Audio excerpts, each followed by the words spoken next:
Hai teman-teman, selamat datang di channel artikel YouTube. Channel pertama cerita Kenshin. Kali ini admin upload lagi ya. Makasih.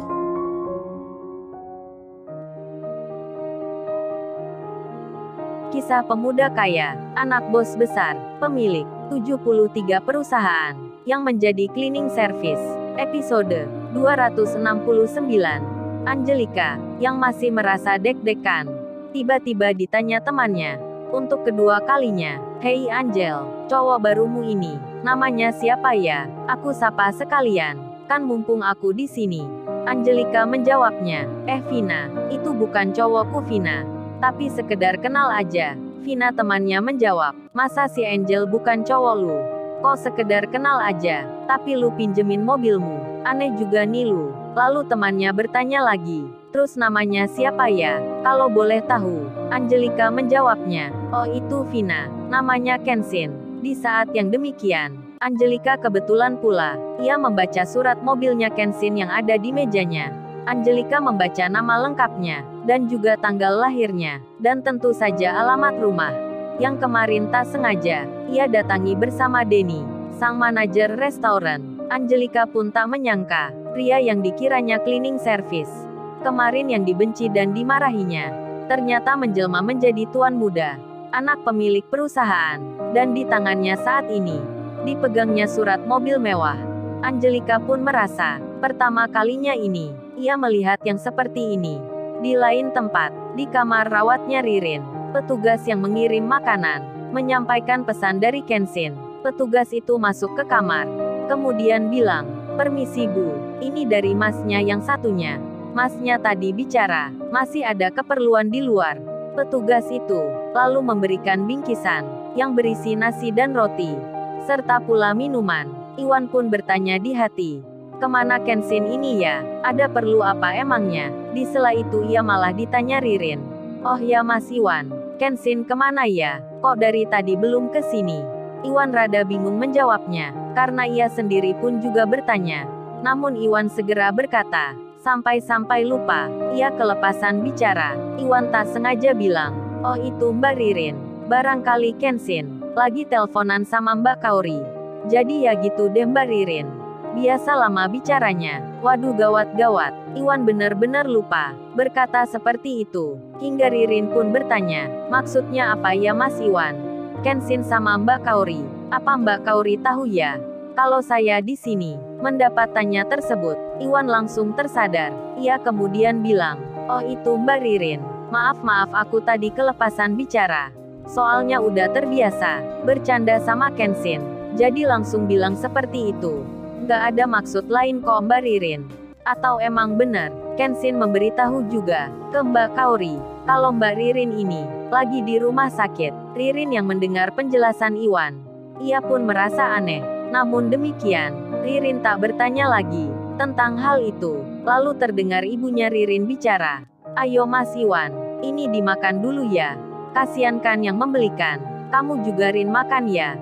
Ibu suapin. Ini ada bubur pula." Ririn pun mengiyakan. Begitu pula dengan Iwan. Bang Hotman sendiri kini ada di kantornya bos besar. Bang Hotman melaporkan. Beliau pun bilang, "Maaf ya bos, saya mau memberitahukan kalau baru saja saya dari kantor bank menangani masalahnya Pak Andi. Ternyata Pak Andi itu bos memang benar-benar ditipu orang. Bos tahu nggak orang yang melakukannya?" Bos besar pun bertanya, "Siapa itu Hotman?" Bang Hotman pun menjawabnya, "Itu bos, dia seorang pengusaha yang suka main belakang. Pekerjaannya kotor dan culas, menawarkan kerjasama, namun nyatanya banyak yang ditipu. Itu dia Pak Kyoto, pengusaha asal Jepang, yang suka pakai kaki tangan. Apa baiknya kita laporkan saja bos?" Bos besar pun menjawab, "Jangan dulu Hotman, kan masalah Pak Andi, pihak bank sudah tahu, berarti temannya Pak Andi jadi kaki tangan pengusaha tersebut. Nah kalau ada laporan lebih lanjut, kamu bisa tangani itu. Untuk saat ini, kerja saja seperti biasa." Bang Hotman lalu menjawab, "Baik bos. Oh ya, saya tadi ketemu tuan muda pagi-pagi sekali saat mau ke rumah Pak Andi. bahkan bersama ke situ. Tumben bos tuan muda, pakai mobil sendiri. Emang mau kemana ya? Bos besar pun menjawabnya. Oh itu Hotman. Kenshin keluar semenjak malam, kata security rumah.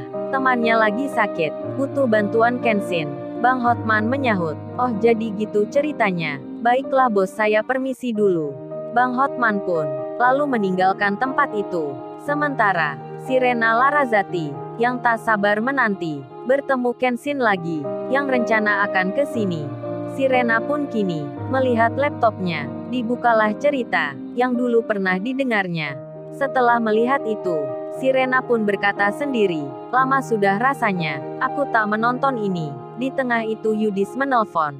Sirena pun melihat handphonenya yang berada di dekatnya. Namun setelah terbaca namanya, ia pun tak mengangkatnya, membiarkan begitu saja. Telepon itu berdering berkali-kali di atas meja. Yudis yang menunggu hingga beberapa waktu. Ia pun bertanya ke temannya yang saat itu ada di kantornya. Yudis berkata, emang ada apa ya Rena tadi WA? Tanya golongan darah gua. Pasti dia disuruh mamanya atau ayahnya. Rena kok tahu gitu? Dia juga gak marah lagi. Pasti yakin nih, Rena kangen gue. Temannya pun menyahut, iya benar itu Yud. Kan Rena itu memang cewek lu. Aku yakin cowok kemarin itu gak ada di hatinya Rena. Ngapain lu kemarin cemburu? Yudis menjawab, gue gak cemburu bro. Cuman marah ngeliat dia dekat Rena. Kalau gue gak kayak gitu, Rena entar mengira gue gak sayang sama dia. Masa laki-laki gak marah ceweknya didekati cowok lain? Waduh, Yudis bisa aja alasannya. Kemudian temannya bertanya, terus rencana kamu ke cowok itu gimana Yud? Apa jadi kita bikin malu dia? Lu harus perhitungkan juga Yud. Dia anak pengusaha, orang tuanya kaya pula. Yudis menyahut, halah masalah gitu aja dipikirkan. Emangnya gue ini, apa bukan pengusaha? Orang tuaku pun banyak pula perusahaannya. Mengenai masalah itu, entar kita pikirkan perkembangannya. Kalau dia dekati Rena lagi, ya aku bikin perhitungan. Lu nggak usah khawatirkan. Status yang seperti itu, kerjanya aja cleaning service. Masa ortunya yang kaya itu hanya membiarkan saja? Kan jadi pertanyaan besar. Kalau ortunya sayang, dia pasti jadi direktur, menjadi manajer, atau pimpinan perusahaan. Kayak gua ini, yang dikasih bokap gua 1-2 perusahaan, bahkan nanti bisa lebih. Lu lihat sendiri kemarin, gua mau bangun kafe. Nah kalau dia mah, masa dibiarkan saja oleh ayahnya sendiri, kerja cleaning service? Kan gak masuk akal. Atau jangan-jangan, dia anak pungut kali, bukan anak orang kaya itu. Yudis dan temannya pun tertawa. Mereka tertawa terbahak-bahak, membicarakan Kenshin. Kenshin sendiri kini akan kembali ke tempatnya Ririn. Dengan tersenyum Kenshin menyapa, hai Rin, kamu udah merasa baikan ya? Aku turut senang nih. Ini Iwan Rin, yang tak kusangka mempunyai hal yang sama denganmu. Tadinya aku khawatir Rin gak bisa menemukan orang. Kenshin langsung bicara banyak, dan Ririn pun melihatnya dengan tersenyum pula. Kemudian Ririn berkata, terima kasih banyak ya Ken. Kamu dan Mas Iwan udah menolongku. Aku nggak tahu gimana harus membalasnya.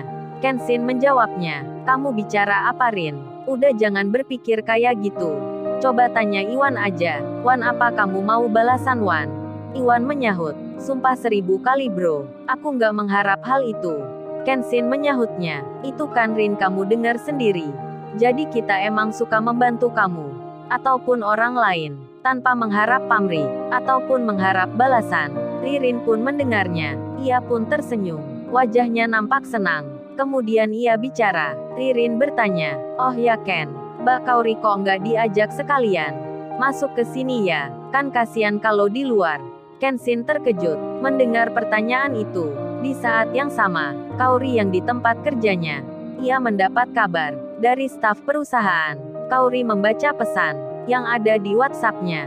Staf itu memberitahukan kalau Ririn, yang kemarin pernah ke sini mengisi meeting pekerjaan, saat ini lagi dalam perawatan di rumah sakit. Kauri diberitahu oleh staf itu nanti pulang kerja agar ikut bersama menjenguknya, dan Kauri pun mengiyakan. Selepas pulang kerja ini, ia akan menjenguk Ririn di rumah sakit tersebut, dan sampai saat itu, Kauri belum mengetahui Ia pun belum tersadar akan Kenshin yang bertanya sebelumnya ada hubungannya dengan Ririn. Waktu pun berjalan, jam kerja telah berakhir, sore hari pun sudah datang. Kaori kini bersiap bersama temannya akan berangkat ke tempatnya Ririn. Mungkinkah mereka bertemu dengan tepat waktu? Lalu, bagaimana kisah selanjutnya? Subscribe channel ini untuk episode berikutnya. Terima kasih. Jangan lupa ya guys, untuk kelanjutan ceritanya ada di Artikel YouTube. Jangan lupa subscribe ya guys, dan tekan notifikasinya